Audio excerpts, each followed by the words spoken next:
إن الحمد لله نحمده ونستعينه ونستغفره ونعوذ بالله من شرور أنفسنا ومن سيئات أعمالنا من يهده الله فلا مضل له ومن يضلل فلا هادي له أشهد أن لا إله إلا الله وحده لا شريك له وأشهد أن محمدا عبده ورسوله اللهم صل وسلم وبارك على نبينا محمد وعلى آله وصحbihi ajma'in. Kemudian ikhwan fillah, azakumullah, saya ingin jelaskan juga yang berkaitan dengan dakwah. Karena dakwah ini siapa aja masuk ke medan dakwah. Orang yang tidak punya ilmu masuk ke medan dakwah. Dalam Islam enggak boleh. Syarat orang berdakwah harus berilmu. Kalau dikatakan ilmu, artinya dia berusaha untuk memahami Al-Quran wa sunnah ala fahmi salaf. Allah berfirman di dalam surah Yusuf di ayat 108, Allah berfirman, "Qul hadhihi sabili ad'u ila Allah ala basiratin ana wa man ittaba'ani wa subhanallahi wa ma ana minal musyrikin." Qul hadhihi sabili, kata Allah, qul, katakanlah Muhammad, hadhihi sabili, ini jalanku, ini manhajku. Ad'u ila Allah, aku mengajak manusia ke jalan Allah.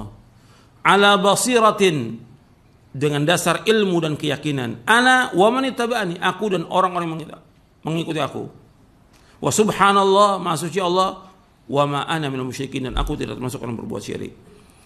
Allah menyebutkan dalam ayat ini agar kita berdakwah mengajak manusia ke jalan Allah. Ad'u ila Allah, mengajak manusia ke jalan Allah. Antum lihat ayatnya, buka surahnya, surah Yusuf ayat 108. Antum lihat. Ad'u ila Allah, aku mengajak manusia ke jalan Allah. Artinya dakwah itu mengajak manusia ke jalan Allah. Bukan kepada pribadi, bukan kepada kelompok, bukan kepada partai, bukan kepada suku, bukan kepada yang lain. Ad'u ilallah. Dakwah itu mengajak manusia ke Allah. Dan selalu Allah kaitkan dalam masalah dakwah, dakwah ilallah.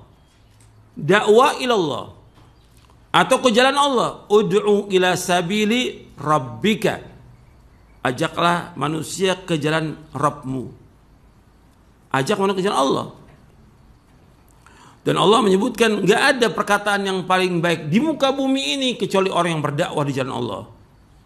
Allah sebutkan dalam surah Fussilat di ayat 33, "Wa man ahsanu qawlan mimman da'a ila Allah wa 'amila salihan wa qala innani minal muslimin."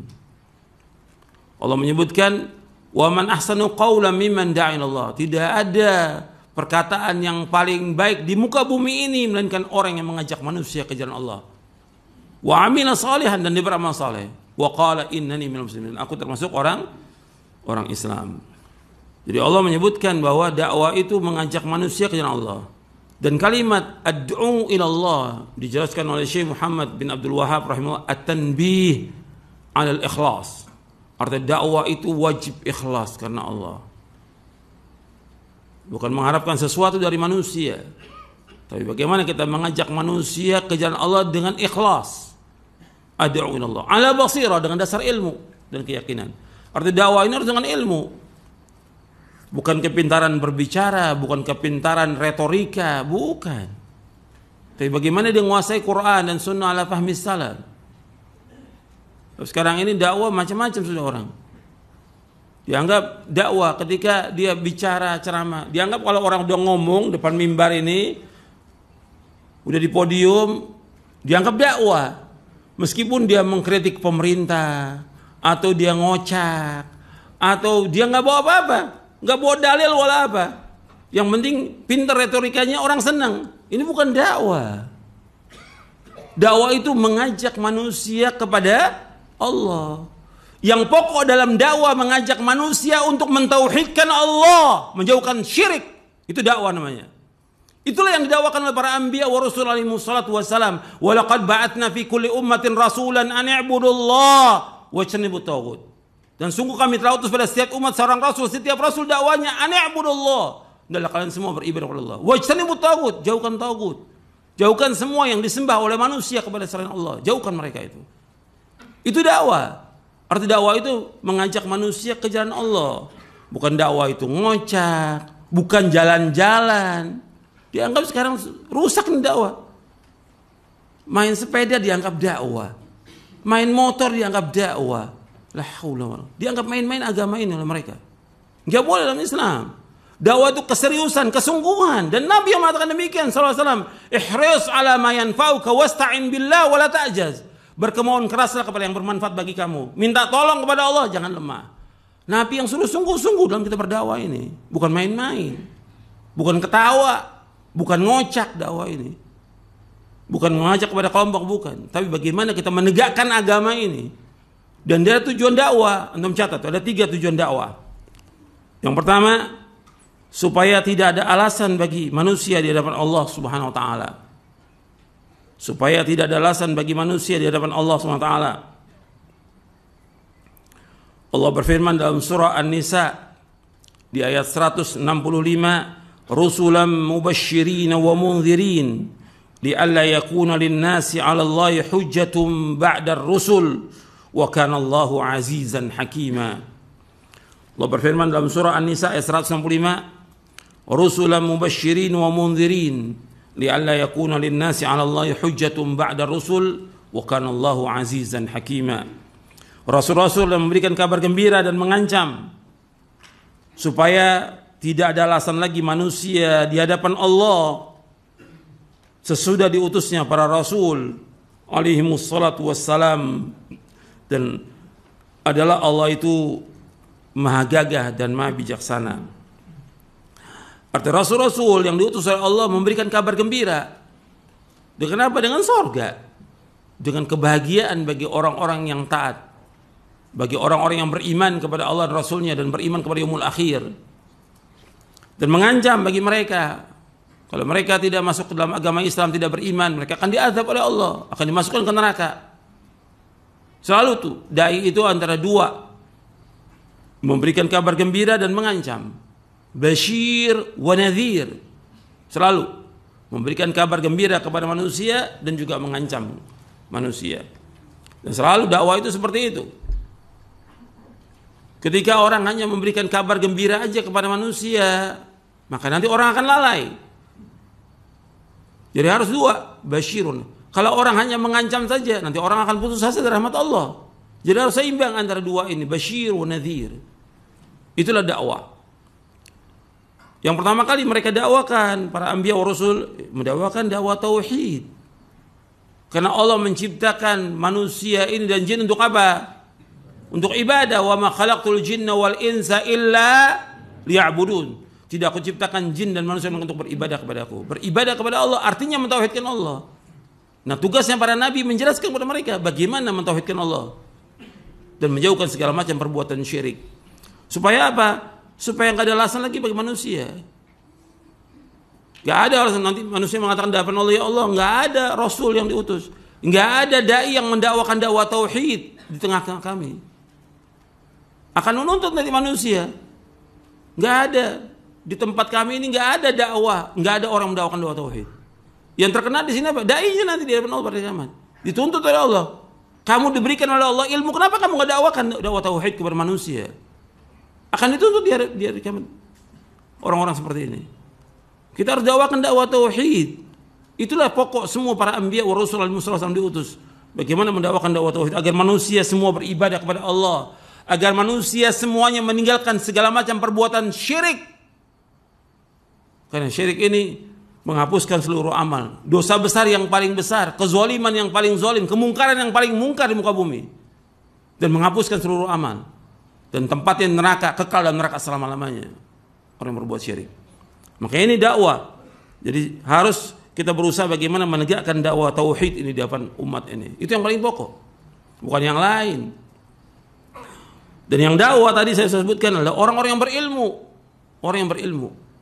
Orang yang enggak berilmu enggak boleh masuk di medan dakwah ini. Ini akan merusak.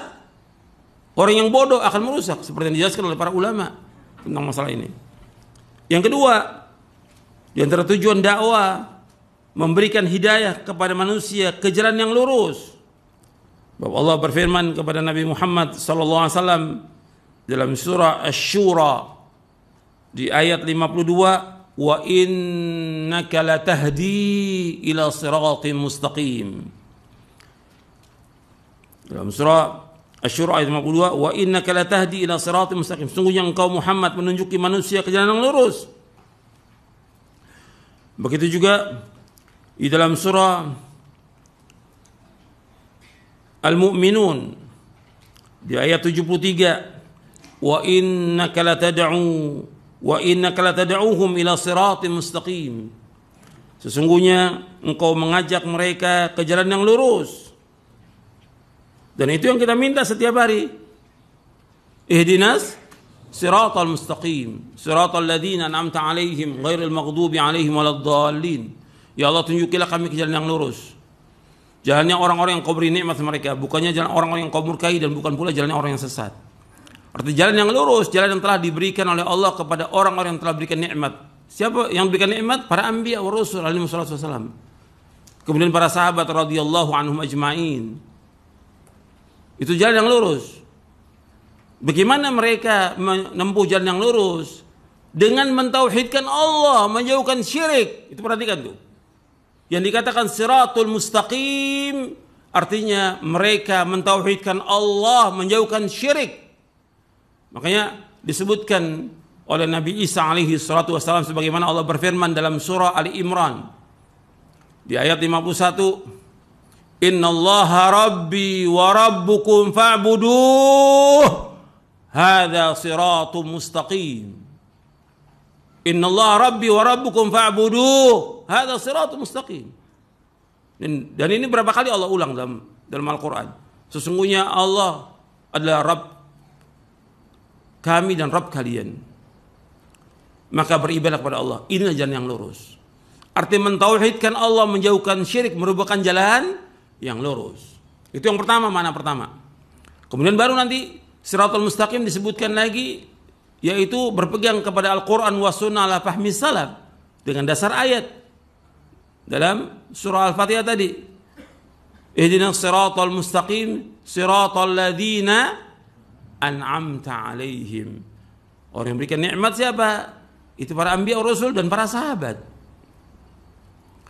Makanya Allah menyebutkan jalan yang lurus itu hanya satu.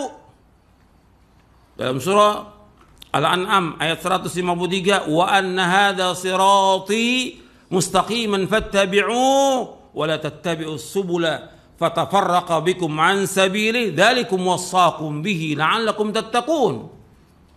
Dalam surah Al-An'am ayat 153, wa anna hadza sirati mustaqiman, sungguh ini jalanku yang lurus. Fattabi'uhu, ikutan lurusnya.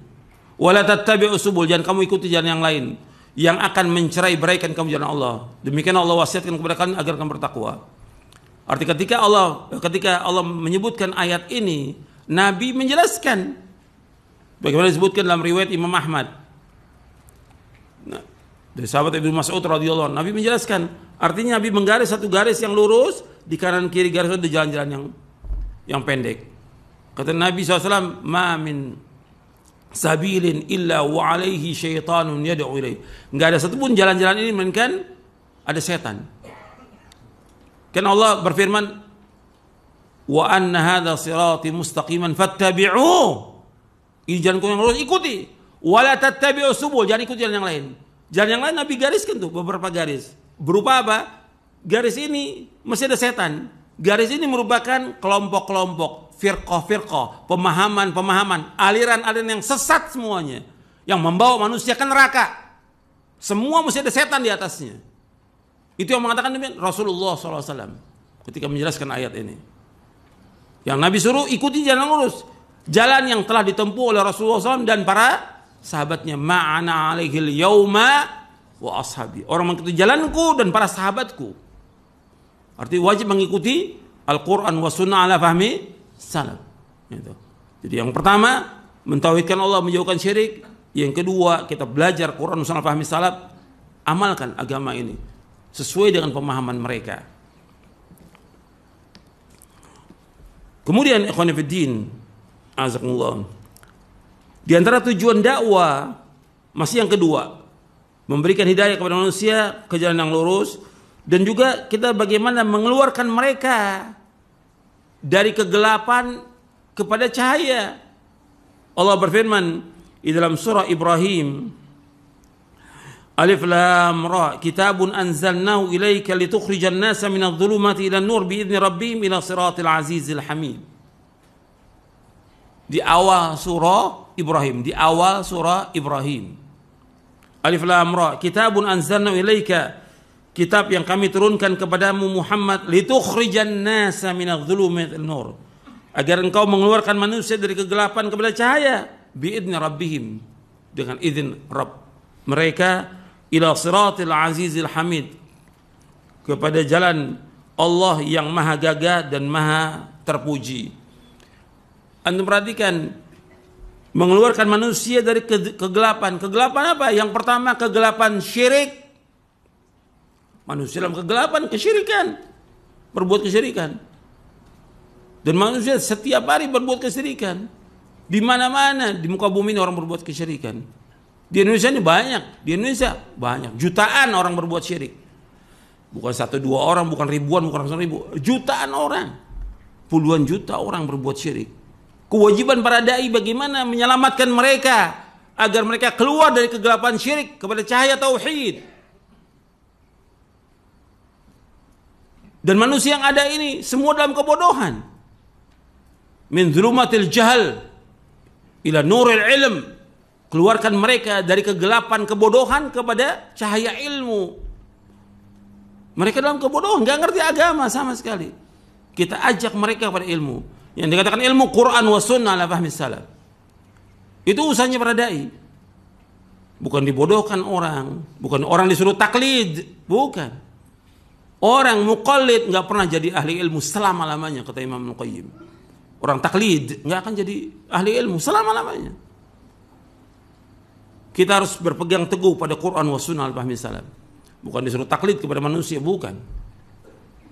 Hatta para imam juga melarang mereka untuk taklid. Hatta para imam, A'immatul Arba', Imam Hanafi, Maliki, Syafi'i, Hambali rahimahullah melarang untuk taklid. Mereka sudah mengikuti dalil Quran dan sunnah al-fahmi salaf. Dan ini sudah saya bawakan beberapa kali di majelis ini. Jadi kita keluarkan manusia dari kegelapan syirik kepada cahaya tauhid, dari kegelapan kebodohan kepada cahaya ilmu, dan seterusnya nanti seperti itu. Dari kegelapan bid'ah kepada sunnah. Mereka semua banyak mengerjakan bid'ah. Diam para dai-nya untuk menjelaskan masalah ini. Jelaskan hadis Nabi yang mengancam tentang bid'ah, karena bid'ah ini merusak agama, merusak hati, merusak akal, merusak persatuan. Bid'ah ini, sebagaimana syirik merusak persatuan, bid'ah juga merusak persatuan. Merusak bid'ah ini. Maka wajib dijelaskan kepada manusia bagaimana mereka selamat dari kegelapan bid'ah kepada cahaya sunnah, dengan izin Allah kepada jalan Allah yang maha gagah dan maha terpuji. Yang ketiga kita berdakwah tujuannya supaya kita lepas tanggung jawab di hadapan Allah pada hari kiamat. Supaya lepas tanggung jawab di hari kiamat nanti. Seperti yang Allah sebutkan dalam surah Al-A'raf di ayat 164. Wa idh qalat ummatun minhum lima ta'iduna qauman illahu muhlikuhum aw mu'adzibuhum 'adzaban shadida qalu ma'dziratan ila rabbikum wa la'allahum yattaqun. Dan ingatlah tatkala segolongan umat di antara mereka mengatakan, kenapa kalian, artinya para dai ini, kenapa kalian menasihati satu kaum yang Allah pasti membinasakan mereka atau mengadab mereka dengan adab yang pedih? Qalu, mereka berkata, artinya para dai ini yang memberikan nasihat kepada umat ini mengatakan, ma'dziratan ila rabbikum wa la'allahum yattaqun, agar kami tidak punya alasan, agar kami ini lepas tanggung jawab di hadapan Allah pada hari kiamat, dan agar mereka bertakwa.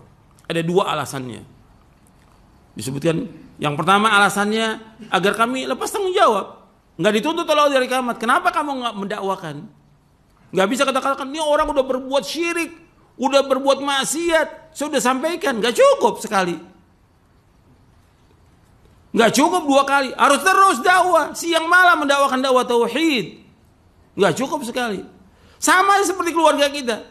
Kita mengingatkan keluarga kita. Allah memerintahkan ya ayyuhalladzina amanu qu anfusakum wa ahlikum nar. Orang beriman, jaga diri kamu, keluarga kamu dari api neraka. Apa cukup? Salat, nak. Kamu salat, enggak cukup. Terus 10 tahun enggak salat, pukul. Yang suruh Rasulullah SAW suruh pukul. Enggak boleh berhenti. Ingatkan terus tentang pakai jilbabnya, tentang salatnya, tentang zikirnya, tentang ketakwaan dia kepada Allah. Terus setiap hari diingatkan. Enggak cukup sekali. Ribuan kali. Sama seperti ini. Ini umat udah berbuat syirik, kita udah nasihati, terus nggak berhenti. Supaya apa? Yang pertama, ma'dziratan rabbikum, supaya kita nggak punya alasan lagi. Artinya kita lepas tanggung jawab dari Allah bahwa kita udah nasihati. Yang kedua, yaitu wala'allahum yattaqun, mudah-mudahan mereka takwa. Kan kita nggak tahu, mudah-mudahan mereka berubah nanti. Kan Nabi SAW ketika mendakwakan kepada tokoh-tokoh Quraisy, Nabi nggak tahu bahwa sebagian mereka kemudian beriman di akhir hayatnya Nabi SAW. Berapa tahun Nabi dakwakan, bukan sebentar. Di Mekah 13 tahun, di Madinah 10 tahun. Tapi kan ada tokoh-tokoh yang kemudian beriman di akhir hayat Rasulullah SAW. Dan Rasulullah tidak menghukumi apa-apa. Agar mereka bertakwa. Kalau sudah seperti itu kita ingatkan dan kita larang manusia dari kemungkaran syirik, kemungkaran bid'ah, kemungkaran maksiat, kemungkaran yang lainnya. Kalau sudah ingatkan dan mereka tetap, ketika Allah mengazab semuanya ini akan diselamatkan orang itu oleh Allah Taala. Antum lihat di ayat 165-nya. Falamma nasu ma dzukiru bihi anjayna alladziina yanhauna 'anis su' wa akhadna alladziina zalamu bi'adzabin ba'isin bima kanu yafsuqun. Tatkala mereka lupa dari apa yang sudah diperingatkan dengannya, sudah diperingatkan berkali-kali tentang bahaya syirik, bahaya bid'ah, bahaya maksiat, tetap mereka lakukan juga. Anjayna alladziina yanhauna 'anis su'. Kami selamatkan orang-orang yang melarang manusia dari kejelekan. Yang melarang manusia dari kesyirikan, yang melarang manusia dari bid'ah, yang melarang manusia dari maksiat, diselamatkan oleh Allah mereka. Nabi menyebutkan bahwa ada satu kaum yang Allah berikan ganjaran seperti generasi pertama, yaitu mereka melarang manusia dari kemungkaran, kata Rasulullah SAW. Kemudian kami azab orang-orang yang zalim dengan azab yang pedih dengan sebab mereka berbuat kefasikan. Diazab oleh Allah. Jadi kita jangan merasa aman dengan azab Allah karena maksiat sudah semua dilakukan oleh manusia. Antum lihat di Indonesia apa aja nggak dilakukan, semua lakukan. Kesyirikan, bid'ah, maksiat apa aja? Kedurhakan kepada orang tua, zina, homo, seks bebas, semua. Kecurangan, riba, apa aja maksiat lakukan. Kita wajib hati-hati karena kita orang beriman nggak boleh merasa aman dengan azab Allah. Ini dosa besar merasa aman. Dan nggak boleh putus asa dengan rahmat Allah. Nggak boleh kita merasa aman. Kan di awal di surah Al-A'raf ini Allah sebutkan nggak boleh kita merasa aman. Antum lihat di surah Al-A'raf ini di ayat 97, 98 dan 99. Allah berfirman, "Afa amin ahlul qura ayatihum ba'suna bayata wa hum naimun. Aw amin ahlul qura ayatihum ba'suna duha wa hum yal'abun. Afa aminu makrallah fala ya'manu makrallah illa al-qaumul khasirun." Apakah penduduk desa itu merasa aman? Akan datang kepada mereka azab kami di waktu malam di saat mereka sedang tidur. Apakah penduduk desa itu merasa aman? Akan datang azab kami di waktu duha di saat mereka sedang bermain. Apakah mereka merasa aman dengan azab Allah? Tidak ada yang merasa aman dari azab Allah kecuali orang-orang yang rugi. Nggak boleh, kita nggak tahu. Karena maksiat luar biasa, kesyirikan, riba, zina, liwat, segala macam. Bukan mustahil Allah akan azab semuanya. Kan ditanya oleh seorang istri Nabi SAW dalam hadis yang sahih yang diriwayatkan oleh Imam Bukhari Muslim, "Ya Rasulullah, anahliku wa fina salihun, apakah kita akan dibinasakan oleh Allah? Sedangkan di antara kita ada orang-orang yang soleh. Naam, idza kathrul khabath, kata beliau. Iya, kalau sudah banyak semua kerusakan yang ada, Allah akan azab semuanya. Antum hati-hati dalam masalah ini. Maka dai tetap mendakwakan yang hak ini kepada manusia. Antum lihat lagi di surah Al-Anfal. Supaya kita hati-hati. Karena peringatan-peringatan sudah banyak dan Allah sudah ingatkan dalam Al-Qur'an dan manusia sudah baca tapi tetap mereka masih melanggar. Antum lihat di surah Al-Anfal ayat 25. Wattaqu fitnatan la tusibanna alladziina zalamu minkum khassah wa'lamu anna Allah syadidul iqab. Hendaklah kalian takut kepada fitnah. Artinya azab Allah yang tidak menimpa hanya kepada orang-orang zalim saja di antara kalian. Ketahuilah bahwasanya Allah itu sangat keras siksanya. Artinya azab itu akan mengenai semuanya. Semua manusia. Semua hatta orang soleh pun akan kena azab itu. Ketika banyaknya kemungkaran. Dan kemungkaran yang paling mungkar di muka bumi syirik. Yang kedua bid'ah. Yang ketiga banyak lagi yang lain. Kemungkaran yang dilakukan manusia ini. Ribuan kemungkaran. Makanya kita harus terus, gak boleh berhenti berdakwah karena Allah. Ikhlas karena Allah. Dan dakwakan dengan tauhid. Harus serius dakwah, gak bisa main-main. Jangan orang diajak main-main, jangan. Antum berdosa nanti. Berat hukumannya dunia dan akhirat. Kita harus serius mendakwakan ini. Karena ini menyelamatkan umat dari azab Allah Subhanahu wa taala. Dan kita pahalanya besar, orang yang mengingkari kemungkaran pahalanya besar. Dan semua harus dilakukan karena Allah taala. Sementara sampai di sini dulu, mudah-mudahan bermanfaat. Wassallallahu Nabi Muhammadin sallallahu alaihi wa ala alihi wasallam.